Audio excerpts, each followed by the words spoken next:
Hi friends, welcome to my channel. Friends, మనం ఇప్పుడు రామాయణం బాలకాండ 3వ భాగాన్ని తెలుసుకుంటున్నాం. ఫ్రెండ్స్, మనం ఇంతకుముందు వీడియోలో సుందుడు అగస్త్య మహాముని మీదకి దాడి చేశాడని తెలుసుకున్నాం కదా. ఆ తర్వాత ఏం జరిగింది మనం ఈరోజు వీడియోలో తెలుసుకుందాం. ఫ్రెండ్స్, కథలోకి వెళ్లే ముందు ఒక చిన్న రిక్వెస్ట్. ఎవరైనా మొదటిసారిగా మన ఛానల్ని చూస్తుంటే సబ్స్క్రైబ్ చేసుకుని నేను చెప్పే కథలు మీకు నచ్చితే ఒక లైక్ ఇవ్వండి, మీ ఫ్రెండ్స్కి షేర్ చేయండి. కథలోకి వెళ్ళిపోదామా? గర్వంతో ఒకనాడు సుందుడు అగస్త్య మహర్షి మీద దాడి దిగాడు. ఆయనకి ఆగ్రహం వచ్చి సుందుడిని సంహరించారు. ఇది గమనించిన తాటక తన కుమారుడితో కలిసి అగస్త్య మహర్షి మీదకి వచ్చింది.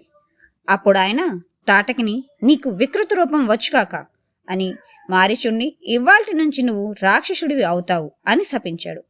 ఆ తాటక ఈ 2 నగరాల్లో సంచరిస్తోంది.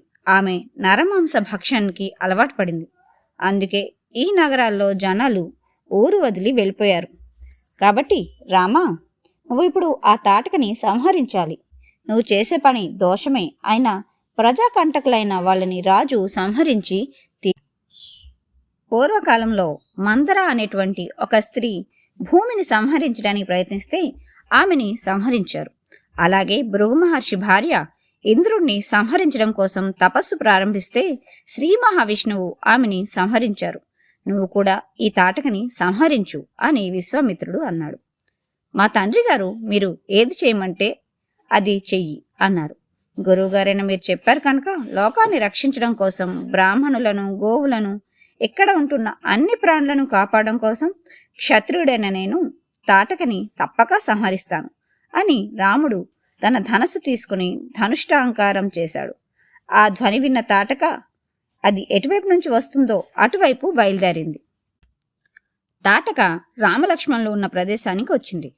తాటకని చూసిన రాముడు లక్ష్మణుడితో, ఈ తాటకని ఓ మాస్తారు వాళ్ళు చూస్తే గుండె ఆగి చనిపోతారు లక్ష్మణ అన్నాడు. ఆ తాటక ముందు బ్రహ్మర్షి అయిన విశ్వామిత్రుడి మీదకి దూకింది. అప్పుడు ఆయన ఒక హుంకారం చేసేసరికి అది స్తంభించిపోయి ఉన్న చోట నిలబడిపోయింది. వెంటనే తన మాయతో రాళ్ళ వర్షం కురిపించింది. ఆ తాటక రేపిన ధూళి అందరి కళ్ళలో పడింది.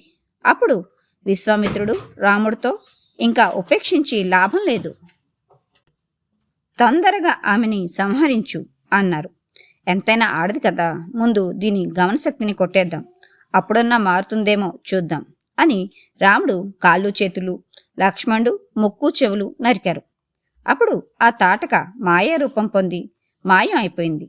అదృశ్యమైన ఆ తాటక భారీ శరీరంతో రాముడి మీద పడబోతుంటే రాముడు ఒక బాణం ప్రయోగించి ఆ తాటకని సంహరించగా దాని రక్తం ఏరులై ప్రవహించింది.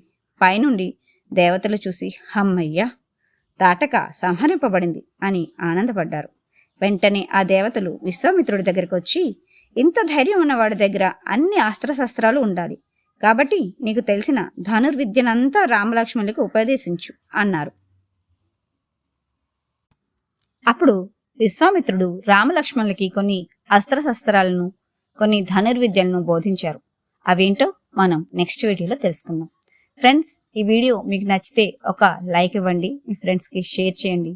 ఎవరైనా మొదటిసారిగా మన ఛానల్లోకి వస్తుంటే ప్లీజ్ సబ్స్క్రైబ్ చేసుకోండి. Thank you.